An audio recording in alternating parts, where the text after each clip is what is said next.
Thanks again, everybody, for joining. This is the 6th episode of The Art of Law. In this episode, we're going to talk about JV disputes. And this is part 1.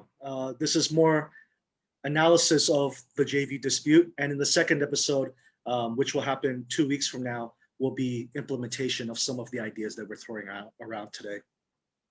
So just a little bit background. There's a lot to cover today, so I don't want to talk about this too much, but this is a continuation of the China Art of Law series where we kind of pick Mark's brain about how China has changed or how has it stayed the same in the past 15 years, where Mark wrote the book 15 years ago. So with that said, in the last episode, we talked a little bit about joint ventures, how your thoughts have changed from back then till today. But in this episode, we'll talk a little bit about JV disputes. So with that said, Mark, can you please go ahead? Yeah, thanks, Sean. So I think, one of the first issues is when we talk about joint ventures, and I think I mentioned it last time, with joint ventures, probably over time, I've come really to the realization that very few joint ventures last forever, So I think typically it's like a 10-year period. Some will go longer, some will go shorter. And then I think, the thing is, well, what happens with joint ventures? So I think if you look at them, probably when they have a bit of a dispute between the parties, there'll be 50% of them will be somehow diffused. It will be an economic turnaround. There'll be some kind of corporate restructuring. Maybe another 30%, that's very positive. It's not really even a dispute. But there's this last 20%, which I would almost call toxic disputes, where the parties are really more interested in fighting with each other rather than finding a solution. And I think one of the issues is, the conflicts don't tend to happen all at once. Even if the law firm or the lawyers are brought in at a certain period in time, I think the issue is it builds up over time, and then the conflict, boils over at some stage. And I just want to remind everybody, if you have any questions, please feel free to put in the chat. We will go over each and every question. But with that said, Mark, I think one of the things that I'd like to echo before you get deeper into this topic is the theme that that there's a difference between reality and what are the actual practical uses of the law. So with that said, I think this slide can summarize a little bit of your thoughts about the practical reasons of why a corporate divorce happens. Yeah, so I think, it's, one of the issues is joint ventures, tend to be negotiated by people who aren't going to implement them. And it's all done with a positive mindset. And very often the people don't know how the business will work in practice. The people will not know if it's going to be successful or not. For one of the parties, it may be a new product. For the other party, it may be a new market. So it's often not easy to know. And so I think, first thing is the very well-known Chinese expression, same bed but different dreams. So, very often in joint ventures that are done quickly, the parties aren't even really aligned strategically. So even though they're together, they've got very different thoughts about where they want to go. Sorry, if you can go back, it's okay. No, sorry. I think, and then I think, really most of the trouble is when the business will go down. So as long as things are going well economically, people tend to get along with each other. But once the business experiences a bit of a retraction, then people are looking how to do things. And then, very often, we'll find that joint ventures, they have more overhead very often. They pay their social insurance contributions. And so sometimes they are perhaps not able to compete. And then the parties can't really agree on how to restructure. So the Chinese partner might want to have increased sales, whereas perhaps the international partner wants to concentrate on generating a profit. And then sometimes the Chinese partner starts a competitive business. I think that happens less often, than people would think. But when it comes to a lawyer, that'll be a trigger that would be a toxic problem rather than just a bit of a bad problem. Or obviously, if they siphon money from the joint venture because, perhaps the most dangerous joint venture is ones which are very linked to the Chinese partner. So the Chinese partner is not just the partner, not just the shareholder, not just in the management, but also is the landlord, the major supplier of a certain type of component, also does procurement, does distribution. And so there, it can be sometimes difficult to share, to work out where the funds are going. I think just to transition here, I think what you said earlier about the people who negotiate the JV are not the people who are usually handling the exit as well. So I think this whole idea of the same bed, different dreams is a little bit more pronounced when you put it in that perspective. Yeah. So I think, also years ago, I think, certain times you meet people and they do things and you kind of understand how people behave. And, that issue, the same bed, different dreams, is normally about, say, a foreign company and the Chinese partner.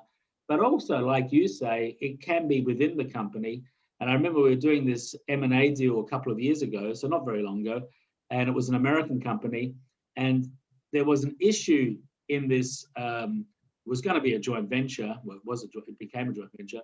But on the closing, I thought really the agreement which they struck, I didn't think the foreign team would be able to do it. It was in a retail joint venture.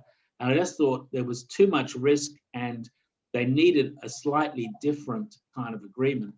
And the US lawyer, who was the corporate in-house, he said, well, let's just drop it. Our job is to get it signed. If the implementation team, they think they can do it, it's their problem. So, that was a bit of a shock to me, how big corporates behave, because I wasn't expecting that. I was expecting that people think, let's look at the interests of the company overall. But if we look at, perhaps how people end up with a Chinese partner who thinks very differently, one of the issues is compliance. I think it's still an issue. It was more of an issue 20 years ago. But I think, if you look at the most typical international company, I think that the companies that are the most different from Chinese companies are large American companies or PE-owned businesses from America. And they'll just say compliance is a cost of business. We must be 100% compliant. And the Chinese will often think, well, we'd like to be 100% compliant, but they might also think compliance is costly. So when I'm talking about compliance here, it's things like social contribution, but it might also be, things which I also don't think that people can do. It's bribery or procurement fraud, things like that. So I think sometimes the compliance profile is quite different. I think sometimes people will also think a bit about the expat team. So probably it's less of a problem now than it used to be because there are less expats. I think COVID also kind of has greatly reduced the number of expats. But for a lot of international companies, having expats was very crucial, at least at the starting point, in order to make sure that the corporate DNA was incorporated in the business, but also that headquarters felt a connection. Because I think it's very hard to just set up a company on the other side of the world if you don't have any of your people there. So whether they're expat or wherever they're from, if they don't really know your business, how can you really have your business in another location? And I think we see that now also with Chinese companies when they go overseas. It's not easy for them to find the right talent who understands them and embodies their corporate culture, in an overseas place, but which also can actually people that can function in another jurisdiction. And back then the Chinese would think expat team is overpriced, doesn't understand. I think probably that overpriced thing is still a bit of an issue, but it's not as big as an issue like 15, 20 years ago.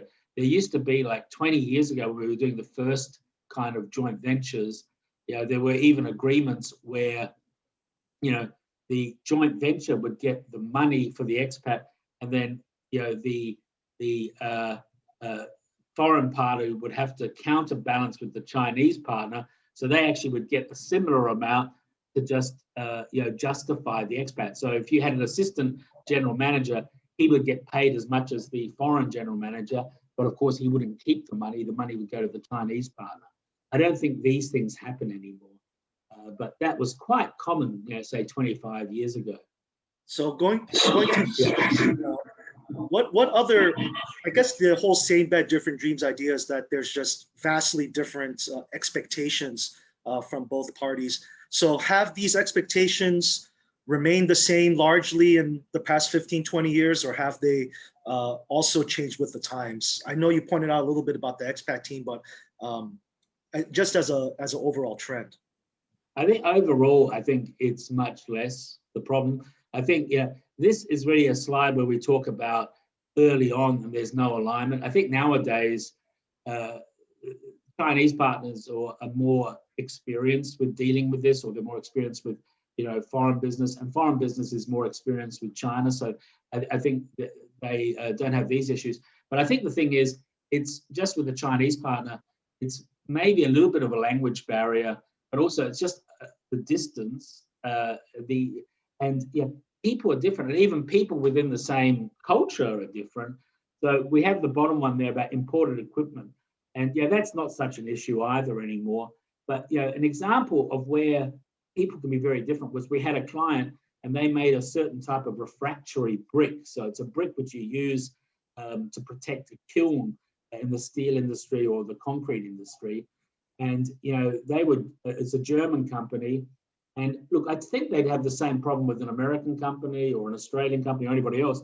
So in their specifications, they said the brick cannot be more than something like, 2 millimeters. It had to be exactly, level. And there was like a 2 millimeter variation. And, what they didn't expect was that the joint venture would produce bricks where all of them were 2 millimeters out. So all the bricks were slightly out. And that was a big problem, because then when you would install them, it didn't really cover stuff. But I think the Chinese were right, because it didn't say, 5% of bricks can have a 2 millimeter tolerance. So I think that's sometimes things that you couldn't guess beforehand. And that joint venture is still doing fine, and they've been together now for 20 years. But these were, that's just an example of how you can perhaps not have the same wavelength on a certain specific issue.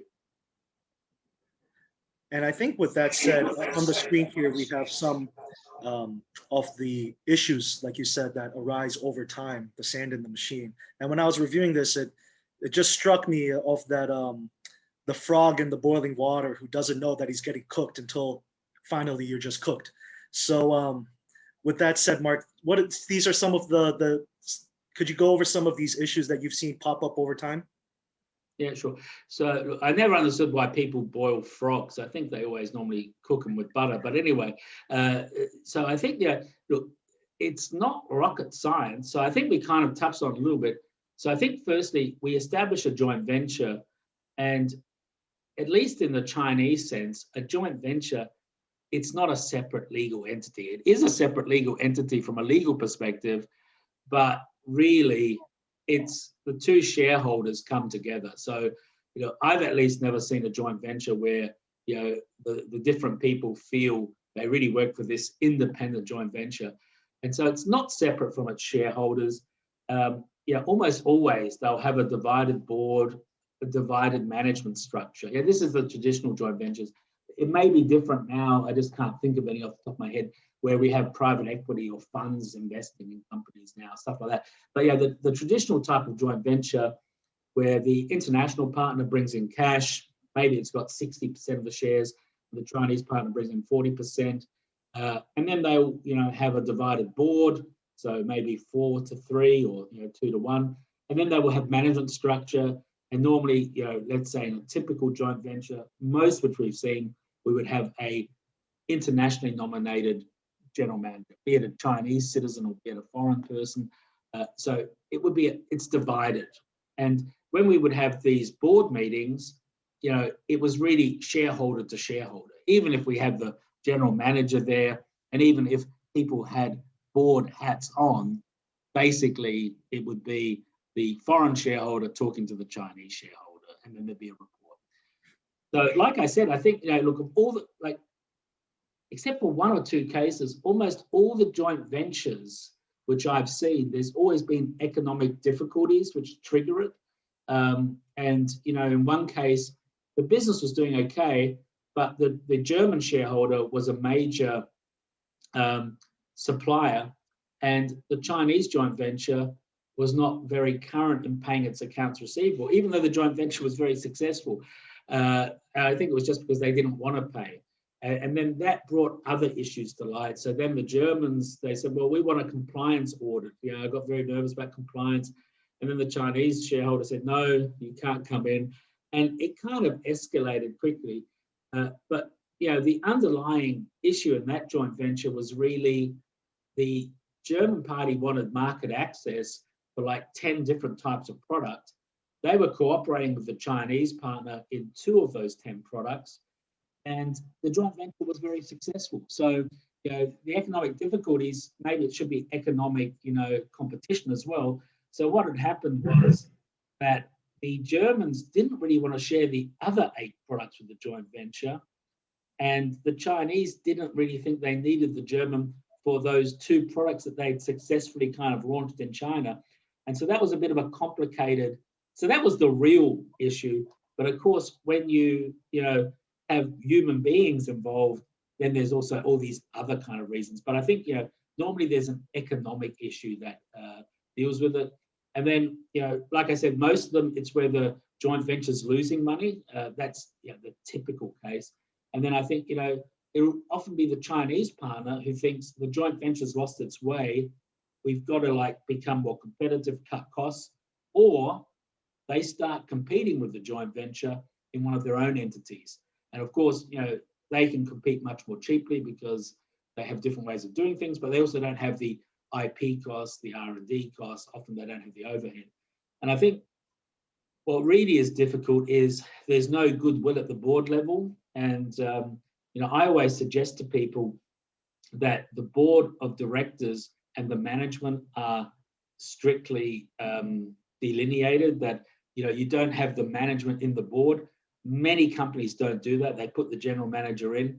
And I think it makes it more difficult to resolve issues. It's difficult enough anyway with this divided system, but where you also have your general manager who reports to you is also in the board, it means you can't really have a discussion about issues about the board, about the management, without the person you're talking about being at the table. So I think these things often will make it go back to the fact that it's divided and people don't feel that they're aligned, but rather 2 teams. And once you lose the goodwill at the board level, then you have the management disputes, and then you have a breakdown at the shareholder level. And then what we tend to have, at least in my experience, is gridlock. And, because it's in China, these joint ventures, we tend to have the Chinese partner excluding the foreign partner from operations or closing it. The most extreme case we had was where the Chinese shareholder / general manager, the other side sought to replace her, and she just over the weekend locked up the office, re-employed everybody, and just took the business away. But we also had another big joint venture with a Fortune 500 company in the west of China, and just basically the business continued to operate, but they didn't get rid of the general manager who was a foreigner, but they just isolated him, didn't give information, didn't let people, they let people come for board meetings, but they just wouldn't hold board meetings. So I think, it's gridlock. It's not really normally, and it's difficult to get momentum. Once there's gridlock, it's easy in China, I think, to stop things happening. Very hard to push things forward. And I think one of the things that you said is that at the end of the day, when you deal with disputes, you're just dealing with people. And I think one of the character flaws is and this is mistake number 1, is the need for total control over the JV. So would you like to talk a little bit about that? Yeah. So I think, look, I think one of the issues is not everybody should do a joint venture in China. Maybe they shouldn't do a joint venture anywhere in the world. And so I think it used to be quite often that people would say, I need 51%. And, I would say to them early on, well, why do you need 51%? They say, well, I need total control. And, 51% will not give you total control. And I think even if you have the 5149, legally, what does it give you? I think this is one of the big issues why I sometimes don't really like lawyers, because contracts are very complex and they have very complex issues. And they say, we can do this with 5149, but really it's a consolidation issue. So if you've got 51%, it might be important to the Chinese partner increasingly that they can consolidate sales. But if you think that you really have 100% of the say because you have 2% more of the company, I think it's not really practical. And, you know, I think 51%, if you're the foreign shareholder in particular, okay, you might have 51% of the registered capital, but practically, do you have like 51% of the employees behind you? Do 51% of the people in the world believe that you're really running that business? So I think, you know, in reality, it's difficult. And I think contracts are important, but I think the best kind of contract I find with joint ventures and joint venture disputes are contracts where you believe it could actually work. So, you know, if we talk about deadlock breakers, which I think we're kind of talking a bit about here, you know, I've seen deadlock breaking, you know, agreements that go for 3 pages, and everybody will appoint a valuation company. The valuers will get envelopes. The envelopes will be handed over. And, you know, if you're in a dispute, people don't do any of these things, you know. So I think, look, I've also got some of those kind of agreements floating out there, but nowadays I try to find simpler ways that if there is a dispute, you know, either call option, put option, we have different ideas, you know, depending on, yeah, it's the one part of a contract which I think really has to be bespoke, and you have to do a lot of thinking, because it really depends on, you know, different issues like, you know, could you operate by yourself? Is it your IP? So there's a lot of different things. But I think, you know, the problem is with this 51%, it's a partnership. You know, if you're not willing to be a partner, you definitely shouldn't do a joint venture. You know, you have to be up for a partnership before you enter one. But going back to your point about having 51%, but do you really have 51% of the employees, the consumers, the distribution channels? So, you know, I think this goes to the next mistake here is, you know, you can see on your screen here is, are you playing the right game when it comes to a JV dispute? So would you like to go ahead? Give us a little bit of... Sure. Yeah. So look, I think here, and yeah, I think, yeah, well, probably in the second one, we'll talk about this in more detail. But I think the issue is, you know, if we look at joint venture disputes, I've never seen one really resolved by litigation. Even when we've had lots of litigation, even when the litigation's finalized, it actually never resolved anything. I think the litigation kind of pushed everybody to come up with a solution, which the judge was never going to be able to do. Because, I mean, it's a bit like a divorce. How would a judge know what to do? You know, he doesn't know the people or all these kind of things. So I think, you know, one of the mistakes is that, yeah, why do the foreign parties do even worse? I'd say, look, in most joint venture disputes, both sides lose. So it's not like, you know, the Chinese partner walks away happy and, you know, dancing in the rain or something. But so I think both lose, but often the foreigner loses worse. And I think one of the reasons is you play tic-tac-toe. So I think, you know, tic-tac-toe or noughts and crosses, it's a very simple game. And once you understand the rules, it's almost impossible to lose tic-tac-toe because it's just a zero-sum game. Yeah. But the problem is a lot of foreigners, they're even too stupid to play tic-tac-toe against the Chinese partner. So even on that basis, they kind of lose. And yeah, when I say they lose, the reason is they don't understand the battlefield. And so I think, you know, it might be like chess. And, you know, I think chess is a battlefield. There's a number of different moving parts. And I think people do better if they do appreciate the complexity.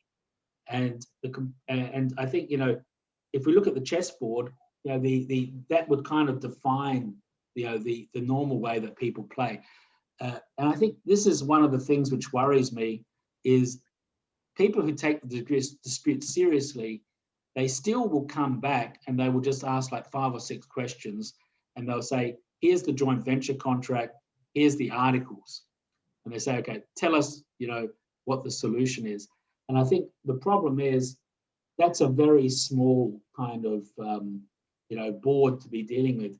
So I think in order for an international company to win a dispute or have an optimal solution, it's more like the 4-dimensional chess. So I think the joint venture contract's kind of important. I mean, it is important, obviously, but emails are important. Who your Chinese partner is important. What leverage do you have over the Chinese partner? What leverage does he have over you? Maybe he's your biggest supplier. Maybe your global supply chain depends on that joint venture or depends on the Chinese joint venture partner. Maybe the Chinese joint venture partner has a green card for America where he feels, that he, could be at risk if maybe the Chinese partner has just established a new company in Europe. So I think the thing is, it's, and I see it all the time. We just got something in last week where the Chinese partner, where it's a Chinese partner doing a dispute with a joint venture overseas, and they don't really tell us anything, and they expect someone to say, well, this is the solution. And so I think the problem is you can't treat it like tic-tac-toe. At least if you treat it like chess, which most people appreciate, it's pretty complicated, but actually it's more complicated. You need to think beyond the contracts. You need to think about the different types of leverage, who's involved, who are the people. And I don't know if it's in one of the other slides, but so I forgot, but very often, like I said, the management will be divided and the management will have fight with the Chinese management, and yet the management are the people tasked with solving the problem. But they've been in the problem, they are the problem, and that's makes it really difficult. So, but this is really what most people do. Let's just say it's Sean. Oh, Sean's the general manager. They've kicked him out of the factory. They tried to beat him up. They tried to cut the brakes on his car. He'll go, oh yeah, it's very bad. Yeah. Well, we're going to have to, get out of that joint venture. Yeah. So who should lead the discussions? Oh, maybe Sean. He knows them. Yeah. So Sean's probably not the right person because they've been trying to kill Sean. Anyway, so that's why I think it's a bit important to think about how to actually get out of it. And with this, it goes back to the whole thing that disputes are just, fought by people. Is this a mistake that you've seen throughout your career in China, or is this one of those things that has never changed? It's the same mistake over and over again? I think it's always the same. I think, people are the big X factor in these things, and people want to look at paper and read sentences. But, we had another case with an American client where we really had all kinds of problems. And, it was again, an M&A deal, but with a joint venture. So the Americans had bought a majority of the company, but the Chinese had barricaded everybody out of the factory building.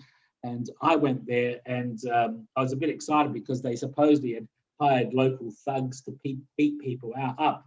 And I thought it would be great if I actually got punched. It would be quite exciting because then the Americans would feel they'd have to pay those long outstanding bills. But then when I arrived, I heard there were rumors of people having guns. And I thought, well, I'm not that keen to get them to pay. But anyway, when we got there, and I was much younger back then, I also had this mentality of us and them. And, the way that you kind of thought about it was like, the Chinese side's wrong. And then we finally got a meeting with the deputy mayor. And what had happened kind of was that, we had a ridiculous closing conditions. Of course, we drafted them, but it was impossible to complete all the closing conditions. And so we had taken over the factory, or the client had taken over the factory, was producing, but hadn't paid any money yet. And so the deputy mayor of the local thing listened to everybody, looked at it, and then just said, so why haven't you paid any money yet? If you're like operating, everyone's wearing your uniforms, you're operating the machines, but you haven't paid anything yet. Why do you do that? And of course, the Chinese management, who also kind of the shareholders of this township enterprise, they were embarrassed because it was like, did you give it away for free? And anyway, we brought somebody from the US, a guy just retired, I think he was in his 70s, and he was able to resolve it in in 2 days. And, so this is the problem with people. So Well, there Mark, was a Singaporean, who was acting for the company here, and he was very, very tough. And then the American guy came and said, okay, let's just fix this. let me get back to you, Mark, because everyone, if you have questions, just leave it in the chat. We'll get to them probably in a little bit. But Mark, you're talking about this pirate captain concept here, where you need somebody who is a little bit separated from the conflict rather than the same old management. So is that what you were talking about? Yeah, well, that guy wasn't really a pirate. I mean, I guess he kind of was. But yeah, it's good to have someone independent. The reason why I call this person the pirate captain, I've only met, one or two of them in my life, but, I don't know if people know much about pirates, but yeah, pirates, people think they were just criminals, but pirates had a real hierarchy. And, the share of the bounty, or whatever you would call it, was shared between people in a very hierarchical sense. And I think the quartermaster was the person who would be like running the ship most of the time. And so the pirate captain would be just in his room hanging out or whatever, smoking his pipe or something. But he only ever came to the fore when there was a crisis, like when they were attacking another ship or something like that. And so the pirate captain was a different type of personality. And I think, the ones who I've met who are useful, they tend to have a bit of a military background, not because they're tough guys. I guess they might be tough guys, but they're people that, understand that not all solutions have to be perfect. So, it's like Rumsfeld said, you go to war with the army you got, not what you'd like to have. And it's similar, lawyers are the worst. If you really say the military is good at dealing with what you got, like lawyers are the worst, because lawyers will always be, you get a legal opinion, it'll be like, well, I really wish that you had this in the contract, this in the contract, and this in the contract. And it's like, well, it's a dispute. I don't think they're going to sign a new contract. And even worse with lawyers is if you even could go back in time, put what they want in the contract and came back, they would say, yeah, this provision won't help you in practice. So, I think, lawyers can often be very theoretical. And so when I talk about the pirate captain, it's someone who can deal with a crisis, he's kind of neutral, unconnected, and he knows how to fight, like not physically fight, but, understands. And the one which I remember, the first time I met it was about, it was like 20 years ago. And it was a big dispute in a joint venture in the west of China. And it was crazy. And there was this one guy in the middle called Mr. Liu, and everybody loved Mr. Liu. So, the Chinese side, they used Mr. Liu, but also the foreign side was, Mr. Liu was the communicator. And of course, Mr. Liu was corrupt as hell.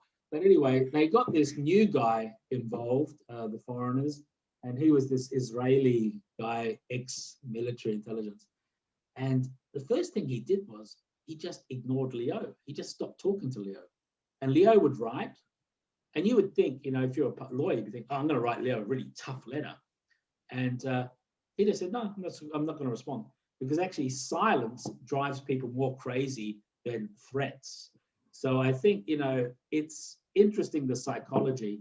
And so I think, this kind of pirate captain, not always easy to find, but you need somebody who is above the fray, and then you've got to work out, they can also see your weaknesses. Like I said, with the general managers, it's very hard for like general managers to say, well, we made a number of mistakes and it was me who made those mistakes. They'll spend a lot of the time justifying themselves. So I think when I call them the pirate captain, it really is about, like you just mentioned, somebody who's not personally involved, can look at it neutrally, can help, the client identify what do they really want, and what's realistic. It's not realistic you're going to get everything you want, but what's your main concerns and how do you address it? And before we move on to this next slide, do leave questions in the chat. I do see some and we will get to them. So Mark, we have to speed it up a little bit. Okay. But the next episode will cover a little bit more about the implementation of some of these ideas. So with that said, I think the third mistake, Mark, that you wanted to cover was the information gathering process is can be tainted quite easily. So what do you mean by that? So I think, we've got, here, I don't really know the case study. So I think, the issues is firstly, what do you know? We have an ongoing joint venture dispute. They come back like Christmas. It's like once a year for the last 10 years, this joint venture, these guys in America wake up that they got this big company in China. They write to me and they say, oh, we got this, we got to do this, we got to get out. And then like Santa Claus, they disappear for a year again. So yeah, it's like a yearly thing and nobody really wants to quit. So one of the issues they have is the only person they have is a locally hired CFO who's in a third tier city, and the joint venture partner is one of the biggest state-owned enterprises, not just in that city, but in China. And so, this guy, he must be so isolated and alone. And so, the first question I had for those guys was, well, what do you know? And it's a big American company, and it's like hundreds of millions of dollars investment, but we don't even know if we have signed technology license agreements. Like no one's ever been able to find these in the last 7, 8 years. What have it been? It's been going on for like maybe 10 years. That they've been dealing with me. I don't know how long they've been, considering it. And then who can you trust? I mean, like that CFO, he must have Stockholm syndrome. I mean, he's by himself. There's like 500 other people. He's just one guy.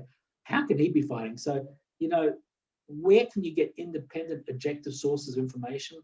And I won't go into detail here because I don't know all the answers. But I think the problem with lawyers often also is we go from very simple information.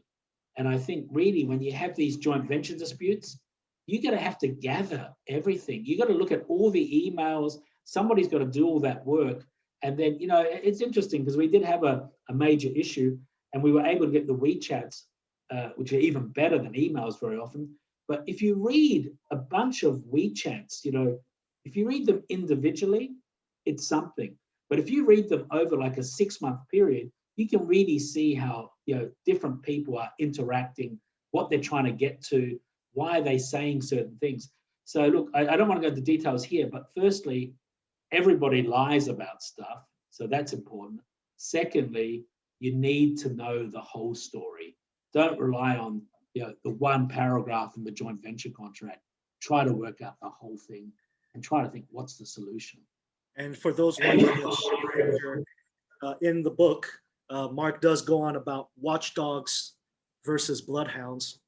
And I think that's what you're kind of going towards, Mark, is that some of the people who have already been part of the problem are just watchdogs who might have just been sleeping through their watch when you really need a bloodhound. But the problem is if your bloodhound can't pick up the scent, then you have a problem.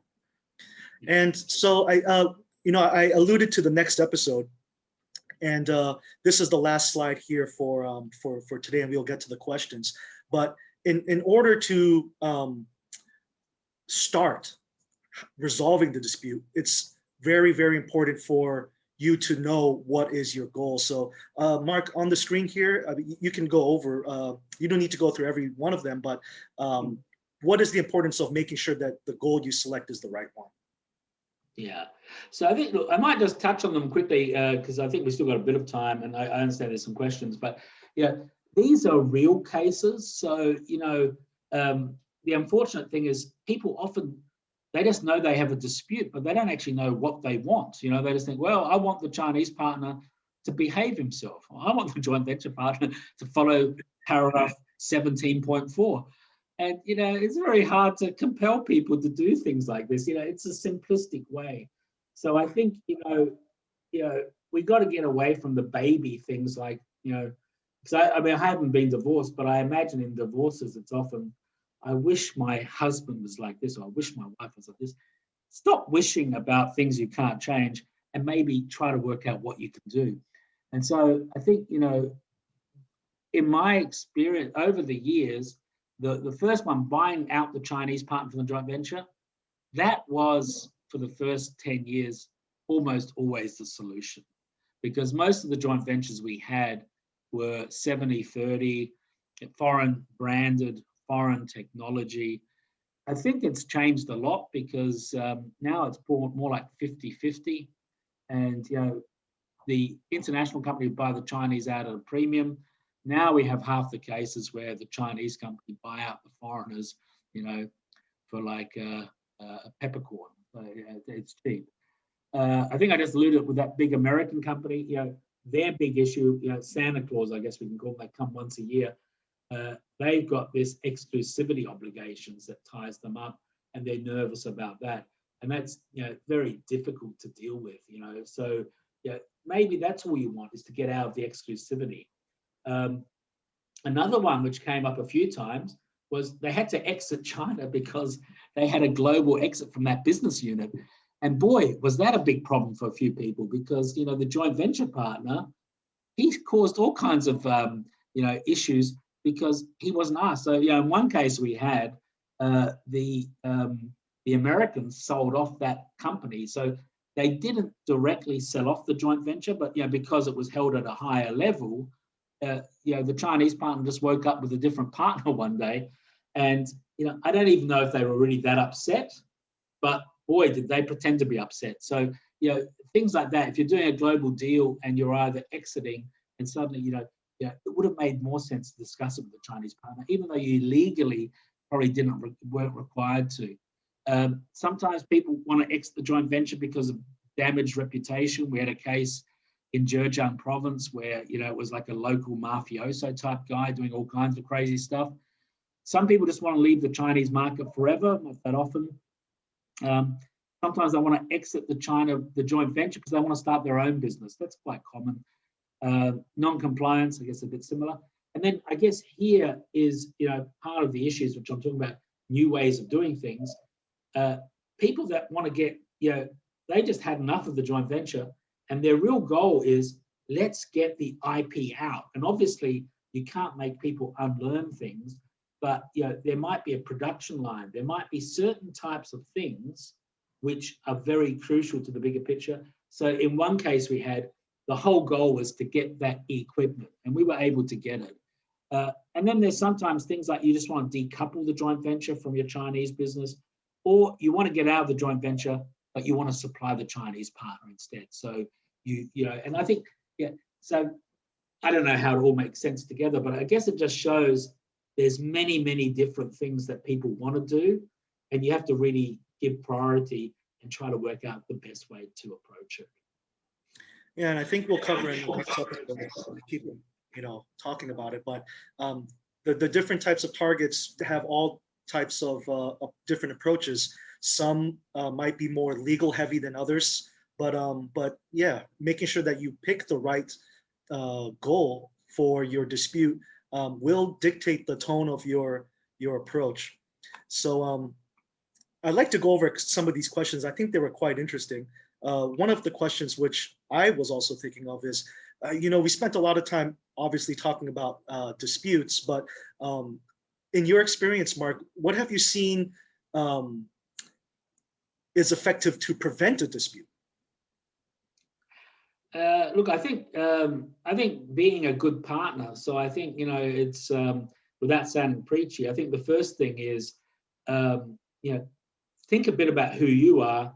Are you able to have a partnership with somebody? So if you're a German medium-sized Mittelstand company, privately owned, your name's on the front door, everybody, you've made every decision, or your father's made every decision, and his grandfather before that, you may not be suitable to do a partnership with a Chinese partner. You may not be suitable to do a partnership with a German company. So think a bit about your company and who you are. And then I think the second thing is, we need joint venture contracts, but I do hate them because they're so simplistic, even though they're long and but they're just capturing a point in time before even anything happened. So I think it's really important to have regular board meetings, and even you wouldn't update the joint venture contract every year or two. You need to update your business plan every year or two. And so under the Chinese law, it was always you only needed one board meeting a year, so that's what people would do. well, that's not really the way to make it successful. So I think it's to work closely with the Chinese partner and establish a relationship, and talk about those business things on an ongoing business, because the business plan will have to change. Now, joint venture contracts are difficult to change because both sides have to sign it, has to go into the registration authorities. It's a big hassle, but the business plan, it needs to be flexible and dynamic. So I think they are the 2 or 3 major issues. And then headquarters, I still really believe, in order to be successful, China now is able to compete with most things. So unless your overseas company is really involved in the joint venture, it's hard to see why you're better than a Chinese competitor. So I think, you have to take it seriously, have to be involved, build the relationship, and keep an eye on things. I think like the opening slide, or one of the first slides, was these things don't come out of nowhere. They're never really a shock. It's people knew, and it's been a slow cooking frog. If I could just retell one of your stories that I remember, there was a story about one of the things that you noticed in a failing JV is how they handled the board meetings, and the ones that say, well, can I just fax my vote instead of actually jumping on a call, you just know that that's not going to work out. And there was one client where I think they were a Mittelstand company, but every year they would change locations for the board meeting. So one year it'll be in China, one year it'll be in Germany, and they would bring families, and then they would have retreats together too, in addition to the board meetings, and that's kind of a sign of a real working relationship. So probably went a bit far, but I was always a bit surprised they went that far. I mean, whether it's real they're or not, very happy together. The Chinese partner, and they're happy, and they've done like 3 joint ventures now. So so it worked for them. I appreciate the underlying meaning, though, is that it is a real relationship. It's beyond paper. So going with that beyond paper theme here, the next question is, given the need to look beyond just the contract and looking at the commercial underlying motives, the people, all of these types of issues, does commercial mediation, as opposed to court-imposed conciliation, have a role to play in China in achieving a more creative solution to these types of disputes, as opposed to the court and arbitration? Yeah.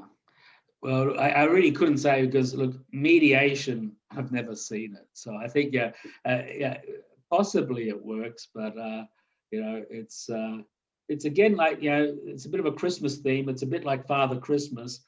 I've heard a lot about him, but I've never really seen him. So that's the issue.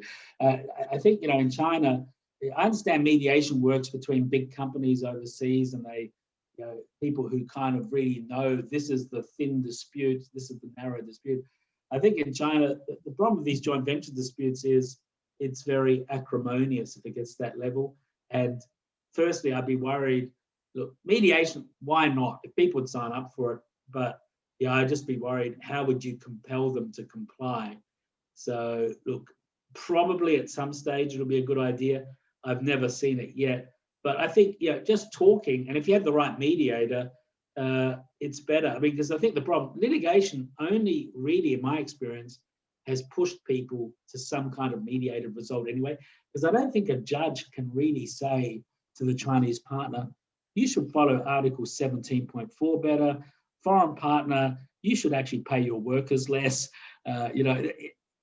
It's not something that a judge can decide, is my feeling. So I think litigation, all these things, maybe mediation work. I haven't seen it, but I think, maybe it's not a bad way just to have somebody kind of, try to mediate between the parties. And that question was from Patrick. And we have a kind of a follow-up from Ralph to that question. He said that in his experience, it doesn't really matter what the shares are in the JV. It's actually more important that the Western JV partner seconds employees to the management team, those who are able to read and to speak Chinese especially. And I think that last line is probably key. Let me ask you a question, Mark. From the time that you've wrote this book to today, you alluded to it earlier, the importance of the expat manager. do you think that I mean, do you think that requirement is stricter today, given the fact that a lot of Chinese have international experience or experience working for international companies, can speak both Chinese and English, have experience dealing with Chinese authorities? Do you still see that need very prominently here? Yeah, so I don't think it's like a nationality even thing. I think the issue is it's firstly a competency issue. So of course, language skills is good, but firstly, the person has to be competent at something. Because I mean, one of the biggest disasters is you pick somebody just because they can speak 2 languages, and they don't make much sense in either language. So that's a that's a so if you have a person who's got a core competency, that's, I would say, the most important thing. And then I think secondly, the problem with the people who are international, and there are expats who've been around China for 20 years. I think it doesn't really still address my core issue. Is I think you ask what makes a joint venture more successful or less likely to slide into disputes. It's the headquarters is involved. And so, if we look at our law firm, if we would just hire somebody in Europe, even if they could speak Chinese, if they've never lived in China and have not worked in our law firm, they won't know the people within the law firm. It's not easy for them to pick up the phone and ask them for something. They don't know how to interact. So, I don't think it's that. Unfortunately, people look for simplistic solutions to things. I think the thing is, look, if you were a medium-sized company, you'd probably find the right candidate. Might be a Chinese person with international experience or an international person with China experience. But if you really want to do it properly, you probably would have to have them in your company in Germany, France, or Spain, or wherever for like a year, so they know people. It's not enough just to have a language skill, because they won't be interacting with the big boss. So. And what do you think happens, in an organization if somebody phones you and wants something, and that person's in China and you're in Indiana? You probably don't answer the phone, or you say, "Yeah, sure." So this is the importance of having people with your DNA and know how your organization runs, not just to protect you, because it's nice to have people that can say, our company doesn't do that. We don't do that kind of stuff. But secondly, also on a day-to-day interaction, you might trust somebody who's been, living in Beijing for 5 years to order the food, at the restaurant when everybody's in town, but you're not going to necessarily trust them to approve a $500 million factory establishment. So, it has to be a little bit more than just, having a person running around that can speak with you. All right. Thanks a lot for that comment. And we have a question from Maria, and this is a little bit broad, and we do have some other episodes where we discuss a little bit. I'll send you separately, Maria.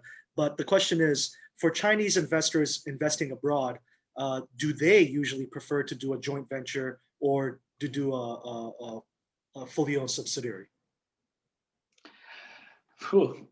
I think I think the Chinese abroad, it shows you the universality of people. I think our experience was early on. I mean, I'm just look, I haven't done scientific research, but just on what I've seen within our law firm, I would say there's been a strong preponderance that most Chinese companies wanted to buy 100%, so do it by themselves. I think in the last few years, we've seen increasingly the Chinese take a majority share, but want to keep the foreign side in. I think, but I don't have statistics, but I think it makes a lot more sense, to tell you the truth. I think it's, so I think typically it's around 70% that the Chinese side has taken. And those things, I think, tend to work better. I mean, there's also complexities because, a lot of the kind of things that we've seen in the last few years is distressed companies, so not really a joint venture part. So if it's distressed, you have to buy normally the whole thing. But I think, that's the interesting thing. I think, we thought 20 years ago, 30 years ago, those foreigners would go to China, do a joint venture, didn't know what they're doing or whatever, and had lots of problems. Chinese are doing the same thing. I think, you know, Chinese are going overseas. They're also having the same problems. Hard to find the right people to work in their joint ventures or work in their overseas subsidiaries, disputes with the other shareholders. It's not easy for anybody, I think. Okay, thanks a lot for that question, Maria. And one more question from Monica is, and she was referring to Sino-foreign JV disputes. Does the governing law of the JV contract really matter? I know you've discussed a little bit about your feelings towards JV contracts, but she was asking a bit in the context of, do you have any preference for any arbitration institutions as well? Yeah, so I think, look, long story short, I think joint venture contract, like classic joint venture contract in China, you need to do Chinese law, so you don't need to think about it too hard. You have to do PRC law. We've seen a few cases where, but very rare, where Chinese partners and foreign partners have established a joint venture in Hong Kong, somewhere like Hong Kong, and then the Hong Kong company would establish something. See it very rarely. Maybe it will be useful. I'm not really sure. I think when it comes to the dispute resolution clause, look, I think every joint venture contract I've ever seen has arbitration. I can't remember one that had courts. And I think it's probably a fair call because you know, courts might be just a bit too, you know, high risk, I think, for that. And I'd say most ones that we do now, we tend to say Hong Kong international arbitration because you know, I don't think it's biased. I think they understand the kind of issues. They have a big roster of arbitrators, but more importantly, there's a framework to get injunctive relief. So, you know, look, I think no arbitration will solve a joint venture dispute, but if you want to pick the one that's most likely to, I'd probably pick Hong Kong international arbitration. If for some reason people feel that's too close, then maybe Singapore. I think, you know, you mentioned Patrick's on the line. I think Patrick knows a lot about Singapore arbitration. But that's where we tend to see things now. Maybe we see CATAC, which I also, you know, which is the Beijing or Shanghai, the China one. It's rare to see Stockholm or, you know, though last week we had a joint venture contract, the foreign partner insisted on Swiss arbitration, even though he's not Swiss. I didn't really understand it, but yeah, it's not always easy to convince people. Thanks a lot for that question. And we will talk a little bit in the next episode. We will elaborate more about the implementation of some of these ideas that Mark has talked about today. So I hope that you guys can join us for that next episode. The date and time are on your screen. If you would like a copy of the presentation, please feel free to reach out. And also, all of our videos, today's and the past ones, are on our YouTube channel, which you can find by going onto YouTube and typing China Art of Law. So with that said, thank you so much for joining us and see you next time.